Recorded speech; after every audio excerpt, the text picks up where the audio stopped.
नमस्कार छात्रों। आज इस वीडियो में हम क्लास 12 की पुस्तक अंतरा भाग 2 के पाठ 7 जहां कोई वापसी नहीं के बारे में पढ़ेंगे, जिसके जो रचनाकार है वह निर्मल वर्मा जी हैं। और निर्मल वर्मा जी ने इस रचना के माध्यम से पर्यावरणीय चिंताओं को उभारा है, उनको उजागर किया है। और ये जो पाठ स्टार्ट होता है, इसमें ये जो पाठ है, ये उनके यात्रा वृतांत धुंध से उठती धुन संग्रह से लिया गया है।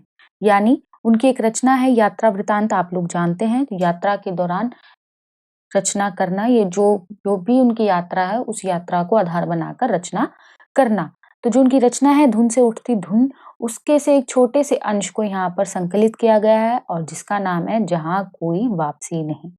और इसमें लेखक ने पर्यावरण संबंधी सरोकारों को ही नहीं, विकास के नाम पर पर्यावरण विनाश से उपजी विस्थापन संबंधी मनुष्य की यातना को भी रेखांकित किया है। यानी इसमें लेखक ने पर्यावरण से संबंधी जो समस्याएं सिर्फ उसी को उजागर नहीं किया, साथ ही साथ जो औद्योगिकरण के नाम पर कि जगह-जगह फैक्ट्रीज खोलने के नाम पर, बड़ी-बड़ी बिल्डिंग्स खोलने के नाम पर जो पर्यावरण का विनाश हो रहा है और साथ ही साथ जो लोग वहाँ रहते हैं और उनका विस्थापन हो रहा है और जो विस्थापन की वजह से वहाँ रहने वाले लोगों को जो यातनाएँ सहनी पड़ती हैं, परेशानियाँ सहनी पड़ती हैं, उसको भी बहुत ही मार्मिक ढंग से लेखक ने यहाँ उजागर किया है। लेखक का ये मानना है कि अंधाधुंध विकास यानी भेड़-चाल जो विकास है, बस करे जाओ, विकास करे जाओ, विकास के नाम पे बिल्डिंग्स बनाते जाओ और पर्यावरण सुरक्षा के बीच संतुलन होना चाहिए।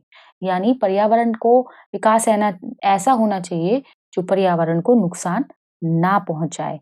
नहीं तो विकास हमेशा विस्थापन और पर्यावरण समस्याओं को जन्म देता रहेगा और ऐसा विकास हमेशा वहाँ रहने वाले लोगों को परेशानी पैदा करेगा और पर्यावरण संबंधी जो समस्याएँ हैं उनको जन्म देता रहेगा।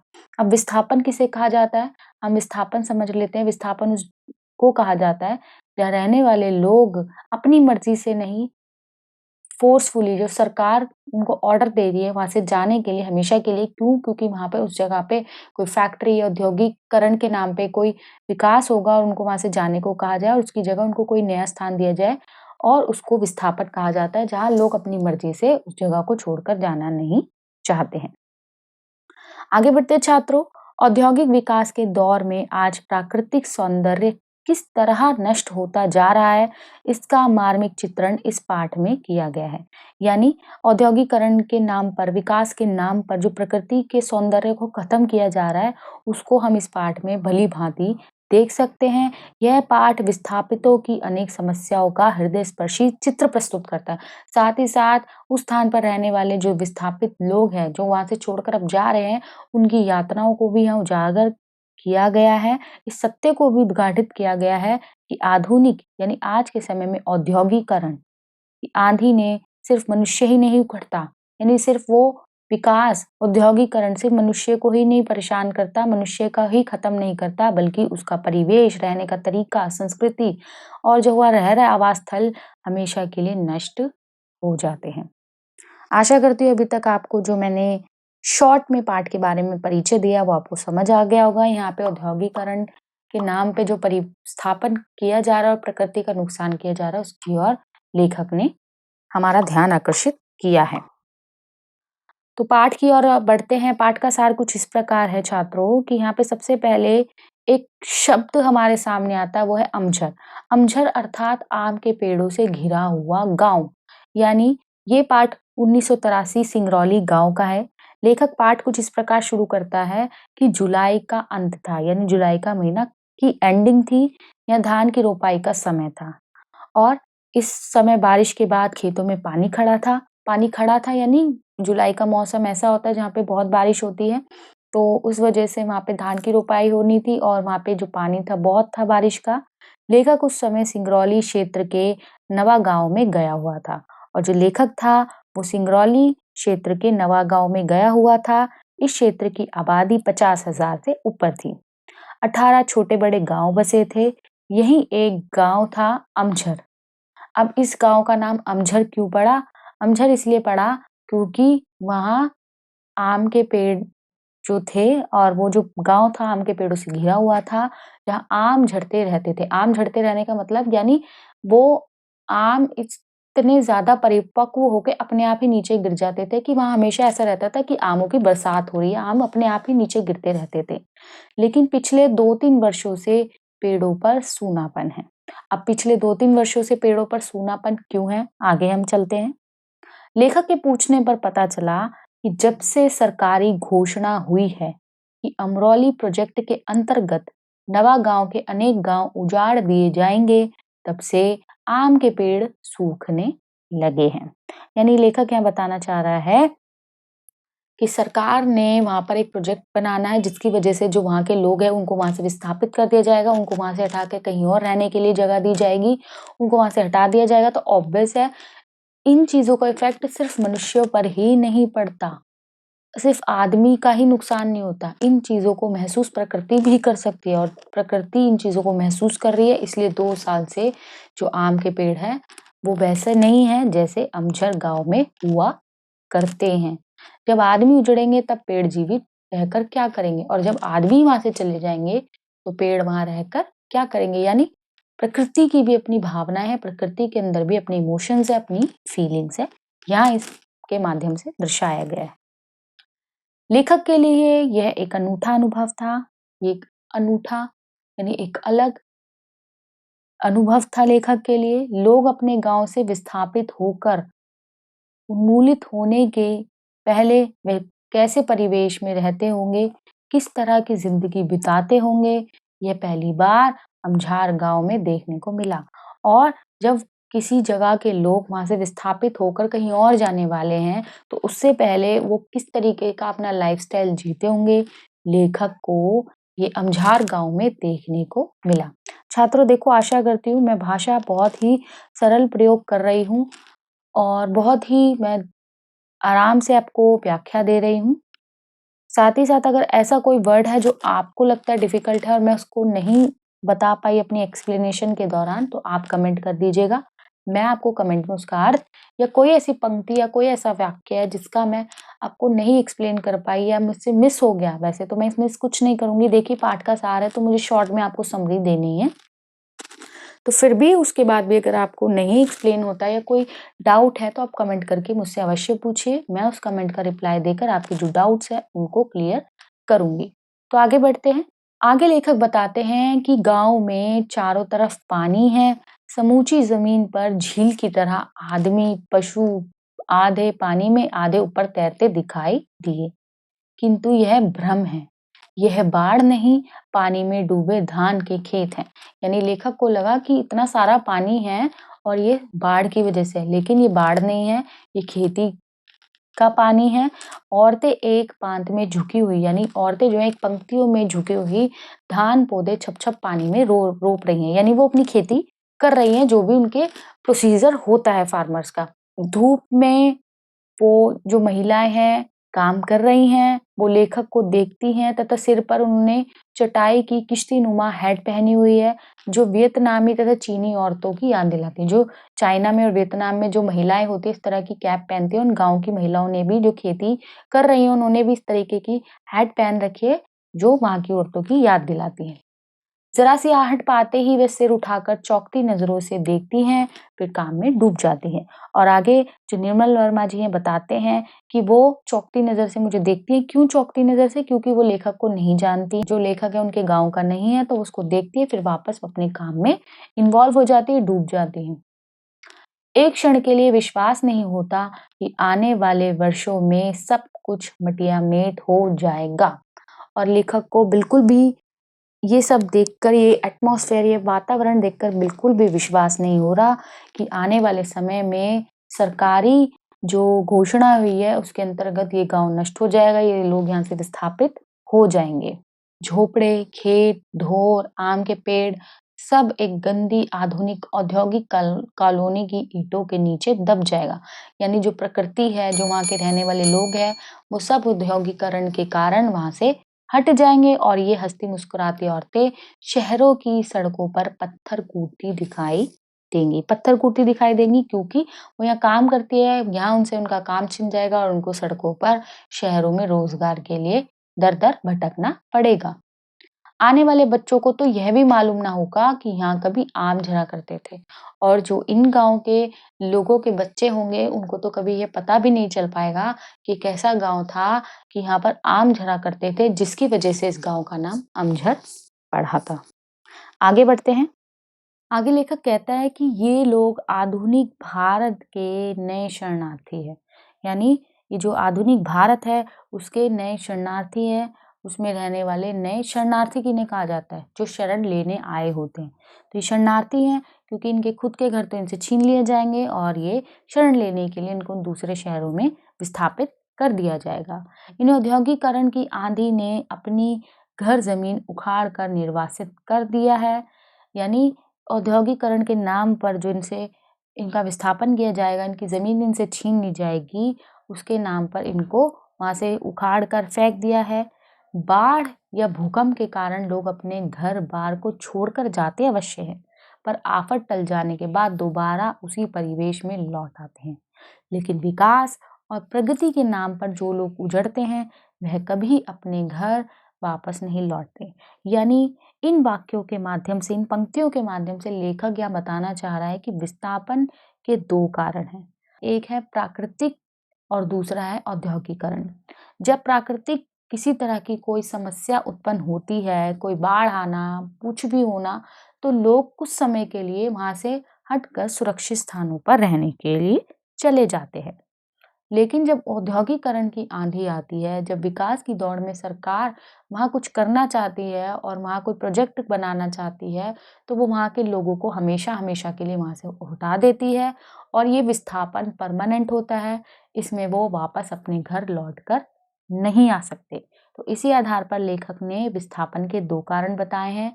एक है प्राकृतिक कारण, दूसरा है औद्योगिकरण, जिसमें प्रकृति में वो अपने मर्जी से वापस लौट सकते हैं अपने आप को सुरक्षित महसूस करने पर, लेकिन औद्योगिकरण में ऐसा बिल्कुल नहीं है। वो वहाँ से चले गए तो कभी भी नहीं आ सकते। एक भरे पूरे ग्रामीण अंचल को कितनी निर्ममता से उजाड़ा जा सकता है, इसका जीता जागता उदाहरण सिंगरौली है।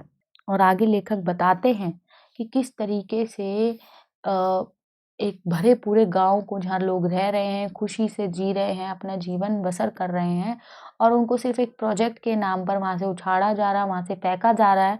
इसका जीता जागता उदाहरण है सिंगरौली गाँव। सिंगरौली की भूमि बहुत उपजाऊ है। आगे जो निर्मल वर्मा जी है, वो सिंगरौली गाँव के बारे में बताते हैं कि जो वहाँ की भूमि है वो बहुत ज़्यादा उपजाऊ है, वहाँ के जंगल समृद्ध हैं। 1926 से पूर्व यहाँ खेरवार जाति के आदिवासी राजा शासन किया करते थे, किंतु बाद में सिंगरौली का आधा हिस्सा रीवा राज्य के भीतर शामिल कर लिया गया। यानी इसके माध्यम से जो लेखक है वो ये कहना चाह रहे हैं कि यहाँ 2 आदिवासी जातियों का पहले वास था, बाद में उनका पार्टीशन हो गया तो आधा हिस्सा किसी और को मिल गया, आधा हिस्सा किसी और जाति को मिल गया। तो जो ये आदिवासी लोग हैं, इन्हीं का काम है प्रकृति को संरक्षण प्रदान करना। लेकिन जब सरकार की नज़रों में इस प्रकार की प्रकृति और उसके अंदर मिलने वाले संसाधन नज़रों में पड़ जाते हैं, तो सरकार उनको भी उन मनुष्य से छीन लेती है। प्रकृति तो नष्ट होती ही है, साथ ही साथ उसके साथ जुड़े हुए जो मनुष्य हैं, वो भी वहाँ से विस्थापित हो जाते हैं। तो प्रकृति और मनुष्य एक दूसरे के साथ जुड़े हुए हैं। आगे बढ़ते हैं। यहाँ के जंगलों में कत्था, महुआ, बांस, शीशम के पेड़ उगते थे। एक पुरानी दंत कथा के अनुसार सिंगरौली का नाम ही सिंगरावली पर्वतमाला से निकला है। अपने अतुल प्राकृतिक सौंदर्य के बावजूद सिंगरौली को काला पानी माना जाता था, जहाँ ना लोग भीतर आते थे, ना बाहर जाने का जोखिम उठाते थे। यानी काला पानी इसलिए माना जाता था क्योंकि प्रकृति की सुरक्षा के लिए जो यहाँ के रहने वाले आदिवासी हैं, वो बाहर से किसी को अंदर एंट्री नहीं देते थे, क्योंकि अगर बाहर के लोग जंगल में और इधर गाँव में आ जाएँगे, तो वो इतनी प्राकृतिक संपदा को देखकर वो इसको नष्ट कर सकते हैं, वो इसका हनन कर सकते हैं। इसलिए वो बाहरी जो लोग थे उनको अंदर प्रवेश नहीं देते थे और खुद भी बाहर नहीं जाते थे, जिस वजह से इसको काला पानी भी माना जाता था। कभी-कभी किसी के इलाके की संपदा ही उसका अभिशाप बन जाती है। जो इस गाँव की प्राकृतिक संपदा थी, जो इस गाँव के लिए एक वरदान होनी चाहिए थी, वो ही इनके लिए अभिशाप बन गई। क्योंकि यहाँ की जब दिल्ली के सत्ताधारियों ने, यानी जो पॉलिटिशियंस ने और बिज़नेसमैन्स ने, उद्योगपतियों की आँखों में सिंगरौली की अपार खनिज संपदा को देखा तो वो अपने आप को रोक ना सके और वो इसका हनन करने के लिए जा पहुंचे। तो ये उनके लिए अभिशाप ही है कि अब उनका घर उनसे छिन जाएगा और ये लोग उसको हड़प लेंगे। विस्थापन की एक लहर रिहंद बांध बनने से आई थी। और आगे एक और उदाहरण बताते हैं लेखक कि पहले भी विस्थापन की लहर आई थी जब यहाँ पर रिहंद बांध बना था, डैम बना था, जिसके कारण हजारों गांव यहाँ से उजाड़ दिए गए थे। अब सिंगरौली प्रगति के मानचित्र पर राष्ट्रीय गौरव के साथ प्रतिष्ठित हुआ और अब किसकी बारी है? अब सिंगरौली की बारी है। अब यहाँ राज्य सरकार के अफसरों, इंजीनियरों और विशेषज्ञों की कतार लग गई है। सिंगरौली की घाटी और जंगलों पर ठेकेदारों, वन अधिकारियों और सरकारी कारिंदों का आक्रमण शुरू हो गया है। आगे लेखक जो निर्मल वर्मा जी है वो बताते हैं कि विकास का यह उजला पहलू, जो विकास का हमें ये रूप दिखाई दे रहा है उजला हुआ, अपने पीछे व्यापक विनाश का अंधेरा लेकर आया है और अपने पीछे बहुत ज़्यादा इसने अंधकार छिपाया है। कि कहावत जिसको कहा जाता है कि ये बहुत बड़े तूफान की चेतावनी दे रही है। तो उसी प्रकार ये जो हमें दिख रहा है कि ये विकास हो रहा है, वाओ कितनी अच्छी-अच्छी बिल्डिंग्स बन रही है, ये बन रहा है, वो बन रहा है।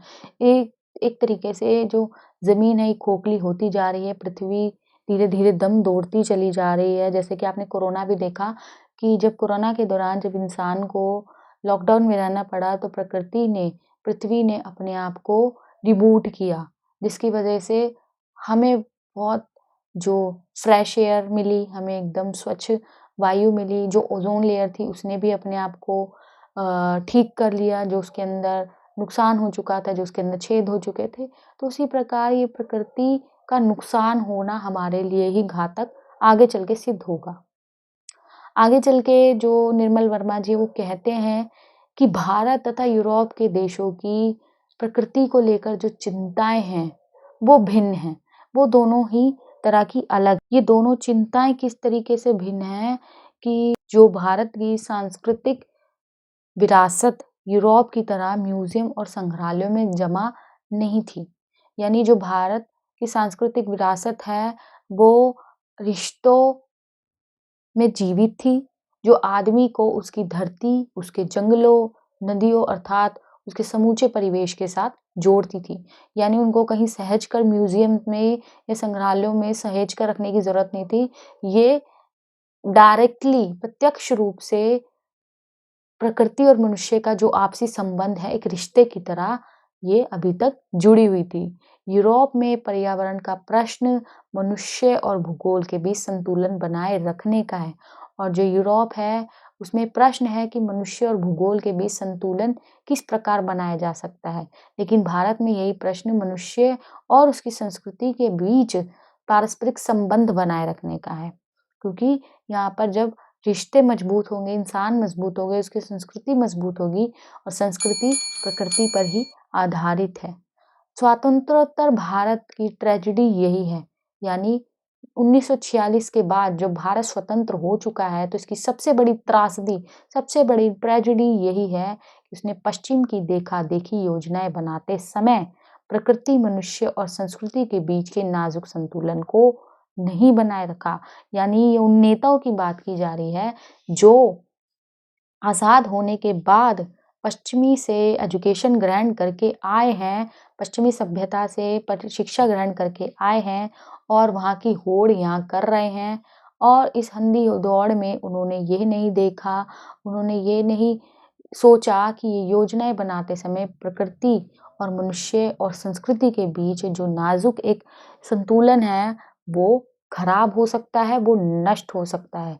इसे नष्ट होने से बचाया जाना चाहिए था और इन लोगों ने अंधाधुंध दौड़ में, पश्चिमी लोगों की नकल में इन्होंने ऐसा नहीं किया और इन्होंने इन सबको नष्ट कर दिया, जिसकी वजह से आज पर्यावरण संबंधी जो समस्याएँ हैं, वो भारत में भी अपना विकराल रूप धारण कर चुकी हैं।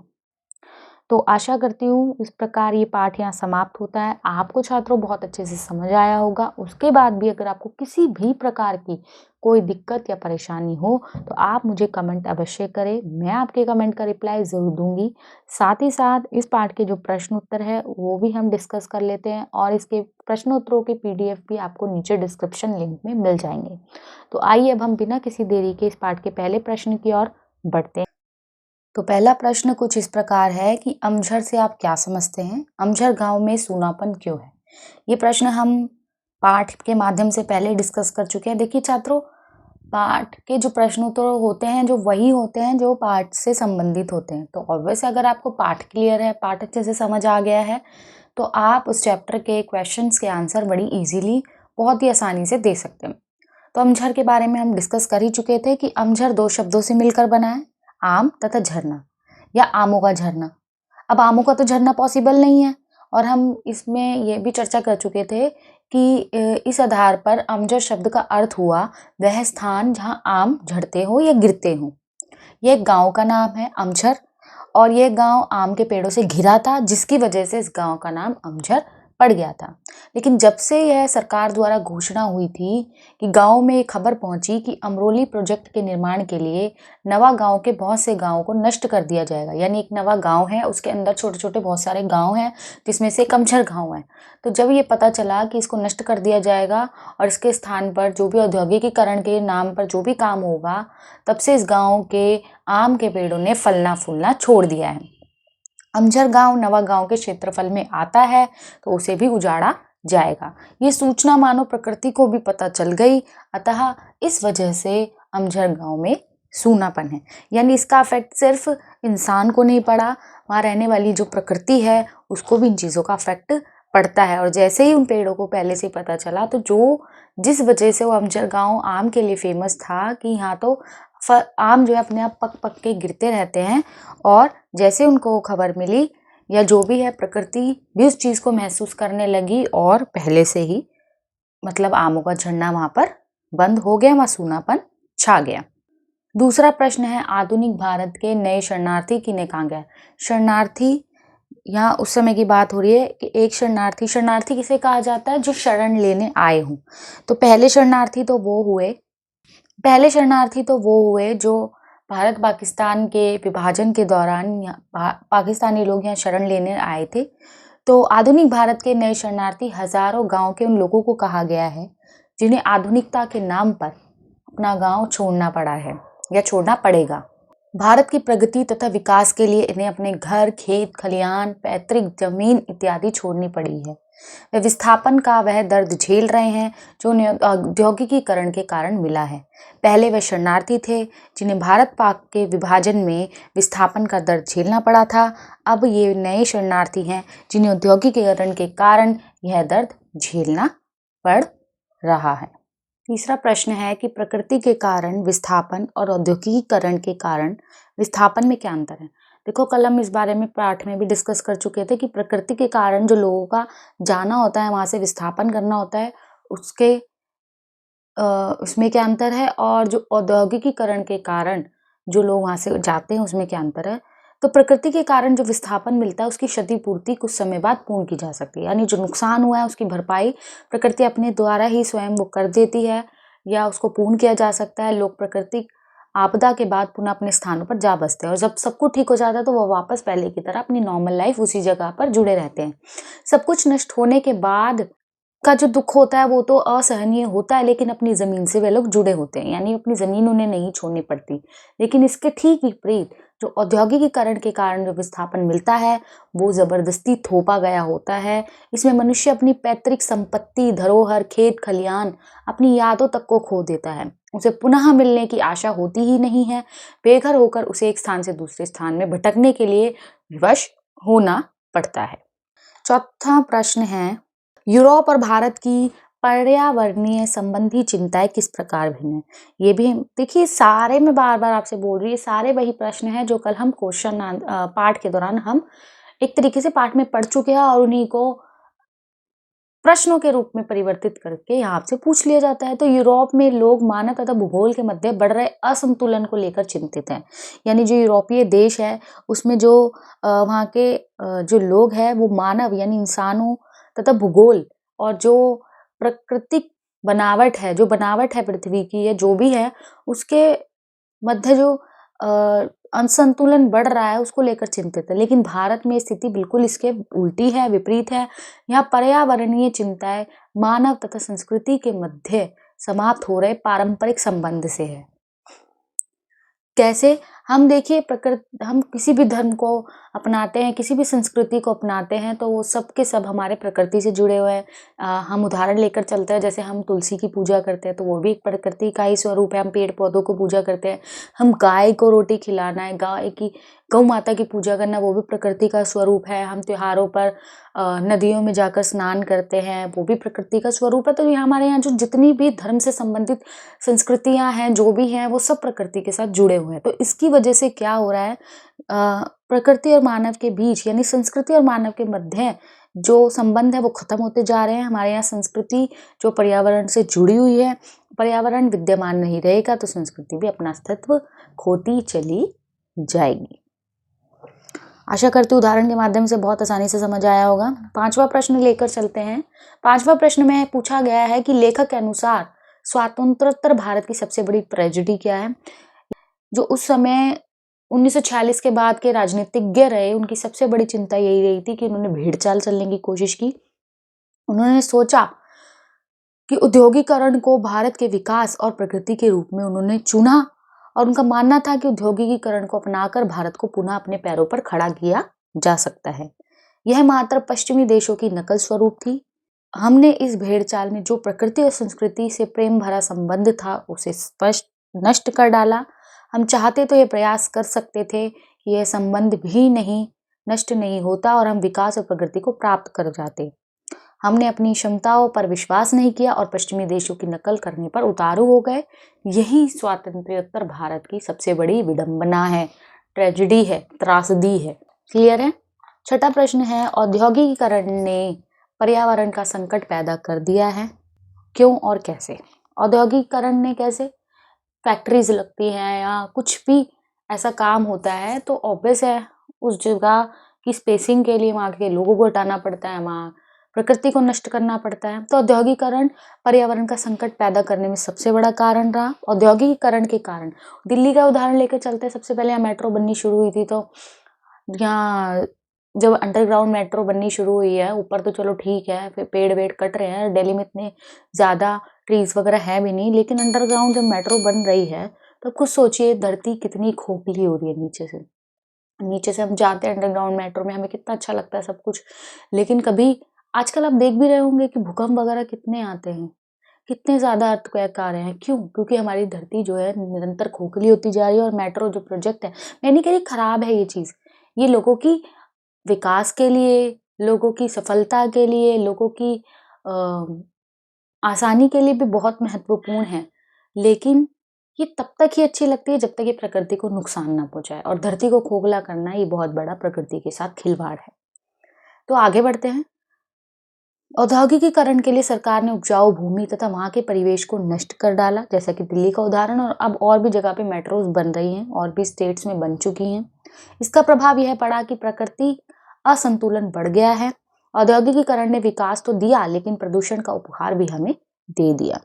प्रदूषण, आप पॉल्यूशंस देखते ही हैं, सबसे ज़्यादा जो मेट्रोपॉलिटन सिटीज़ होती हैं वहाँ पे कितना ज़्यादा पॉल्यूशंस होता है। जैसे बॉम्बे हो गए, बैंगलोर हो गए, दिल्ली हो गया। दिल्ली तो सबसे नंबर 1 पे ही रैंक करता है। तो इस वजह से पॉल्यूशंस कितना बढ़ रहा है। ठीक है, आवाजाही के लिए सबको गाड़ी चाहिए। एक बंदा भी अगर उसको कहीं जाना है तो एक 4 सीटर कार में भी एक बंदा अकेला ड्राइव करके जा रहा है, जिसमें एसी भी चल रहा है, जिसकी वजह से भी पॉल्यूशन बढ़ता है। इसमें भूमि, वायु तथा जल प्रदूषण ने प्रकृति के संतुलन को बिगाड़ दिया। और ग्लोबलाइजेशन, वैश्वीकरण का सबसे बड़ा कारण क्या है? ग्लोबलाइजेशन, वैश्वीकरण। ग्लोबलाइजेशन जिसकी वजह से हम देख रहे हैं कि हम होड़ कर रहे हैं, भेड़चाल कर रहे हैं, पश्चिमी देश को की नकल कर रहे हैं, और जो उनके देश में टेक्नोलॉजीज है उन्हें हम यहाँ अपना रहे हैं। हम ये भी नहीं सोच रहे कि इससे हमारे पर्यावरण को कितना बड़ा नुकसान पहुंचेगा और पहुंच रहा है, और वहाँ के सौंदर्य को हम नष्ट करते चले जा रहे हैं। 7वां प्रश्न है, निम्नलिखित पंक्तियों का आशय स्पष्ट कीजिए। आशय स्पष्ट आप जानते हैं, उन पंक्तियों को एक्सप्लेन करना है। पहला है, आदमी उजड़ेंगे तो पेड़ जीवित रहकर क्या करेंगे। तो प्रकृति तथा मनुष्य का बहुत गहरा संबंध है। यानी जब इंसान ही, ये उदाहरण हम अमझर के गांव से समझ सकते हैं कि जब वहाँ के लोगों को एक नोटिस मिल गया कि वो उनको वहाँ से छोड़कर जाना है क्योंकि यहाँ कोई प्रोजेक्ट होगा जो सरकार द्वारा चलाया जा रहा है, तो वहाँ के जो पेड़ है वो भी सूख गए। तो दोनों एक दूसरे के ऊपर डिपेंड है। पेड़ों ने भी शायद सोचा होगा, जब ये इंसान ही नहीं बचेगा तो मैं अपने यहाँ से फलों को गिराकर यहाँ क्या करूँगा। तो प्रकृति तथा मनुष्य का बहुत गहरा संबंध है।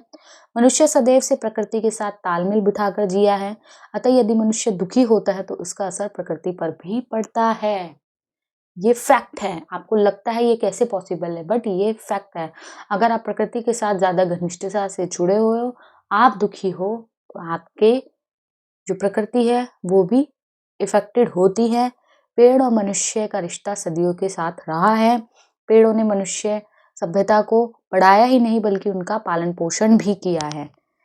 अतः जब मनुष्य ही अपने परिवेश से हटा दिए जाएंगे तो पेड़ कैसे प्रसन्न रह सकते हैं। यही कारण है कि आदमी के उजड़ने पर पेड़ों का जीवित रहना संभव नहीं है। अगला प्रश्न है, अगला आशय है, प्रकृति और इतिहास के बीच ये गहरा अंतर है। ये प्रश्न की फॉर्म में है, क्वेश्चन की फॉर्म में पूछा गया है कि प्रकृति और इतिहास के बीच ये गहरा अंतर है।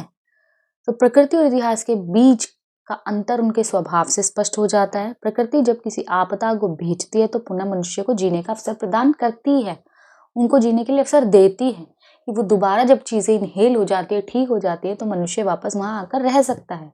ये सब ही जानते हैं। इतिहास जब मनुष्य सभ्यता को उजाड़ता है तो उसके अवशेष ही मात्र रह जाते हैं, उनके पुनः बसने की आशा ही समाप्त हो जाती है। 8वां प्रश्न है कि निम्नलिखित पर टिप्पणी कीजिए। यानी आपको अपने व्यूज देने, अपने विचार व्यक्त करने हैं कि इनका क्या मतलब आपको समझ आया। तो पहला, आधुनिक शरणार्थी। आधुनिक शरणार्थी ने कहा गया है, यानी आधुनिक शब्द का क्यों प्रयोग किया गया है कि हम प्रश्न में भी शेयर कर चुके हैं, डिस्कस कर चुके हैं कि पहले पाकिस्तान के जो लोग यहाँ आए थे भारत पाकिस्तान के विभाजन के दौरान, तो वो यहाँ शरणार्थी कहलाए थे, यानी वो पुराने हैं, और नए शरणार्थी इन लोगों को कहा गया। तो जिन्हें औद्योगिकीकरण के आंधी के कारण विस्थापन का जहर भोगना पड़ा है, इन्हें अपने पैतृक निवास, खेत खलिहान और यादों से हमेशा के लिए हटा दिया गया है। अगला है औद्योगिकीकरण की अनिवार्यता, यानी ये क्यों जरूरी है। सभी जानते हैं कि मनुष्य के विकास के लिए औद्योगिकीकरण बहुत आवश्यक है। यह विकास को गति प्रदान करता है, विकास के नए साधन उपलब्ध कराता है। इसकी कीमत पर प्रकृति का दोहन उचित नहीं है, यानी इसके लिए प्रकृति को नष्ट करना भी ठीक नहीं है। हमें औद्योगिकीकरण को बढ़ावा देने से पूर्व यह सुनिश्चित कर लेना चाहिए कि इससे प्रकृति और मनुष्य के संबंध को नुकसान ना पहुंचे। यानी अगर हम ऐसा कुछ कर रहे हैं तो हमें पहले ये भी देख लेना चाहिए कि प्रकृति को हार्म ना पहुंचाए। अगला है, प्रकृति, मनुष्य और संस्कृति के बीच आपसी संबंध। प्रकृति, मनुष्य और संस्कृति के बीच सदियों से गहरा संबंध रहा है। प्रकृति ने ही मनुष्य का लालन पोषण किया है। मनुष्य के विकास के साथ साथ संस्कृति का विकास हुआ है।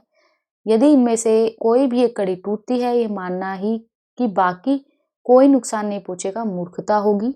अतः हमें प्रयास करना चाहिए कि इनके मध्य से संबंध को जोड़े रखे, किसी भी कारण से इन्हें टूटने ना दे। अगला है, निम्नलिखित पंक्तियों का भाव सौंदर्य लिखिए। यानी उनके भावों के बारे में आपको एक्सप्लेन करना है कि उसके अंदर छिपा भावार्थ क्या है।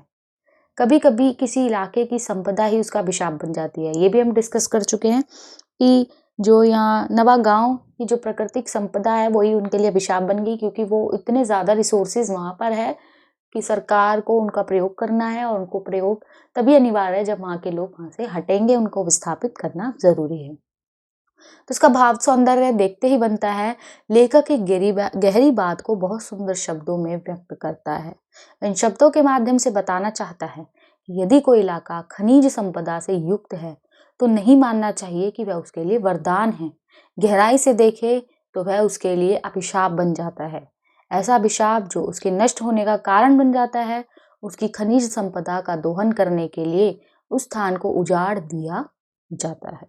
अगला है, अतीत का समूचा मिथक संसार पोथियों में नहीं, इन रिश्तों की अदृश्य लिपि में मौजूद रहता है। यानी जो हम अतीत के बारे में जानते हैं, जो मिथक है, वो संसार की किसी किताब में हमें नहीं मिलेगा।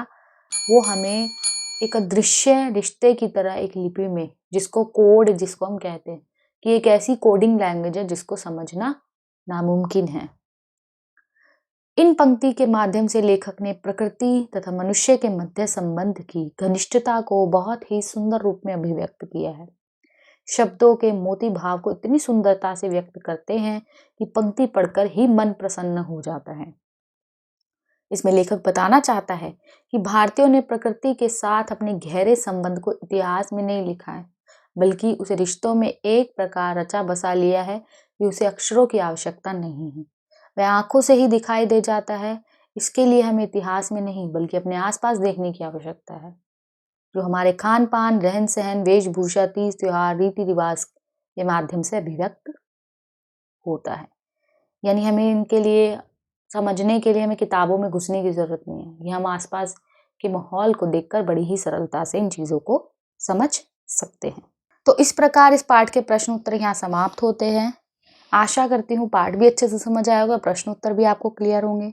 फिर भी अगर आपको कोई डाउट होता है या कोई ऐसा प्रश्न आपको लगता है जो आपको क्लियर नहीं है, या बुक से हटकर कोई अलग प्रश्न आपको समझ आता है जिसका आंसर आप नहीं दे पा रहे हैं, तो आप मुझसे ज़रूर पूछिए, मैं उसका रिप्लाई आपको अवश्य करूँगी।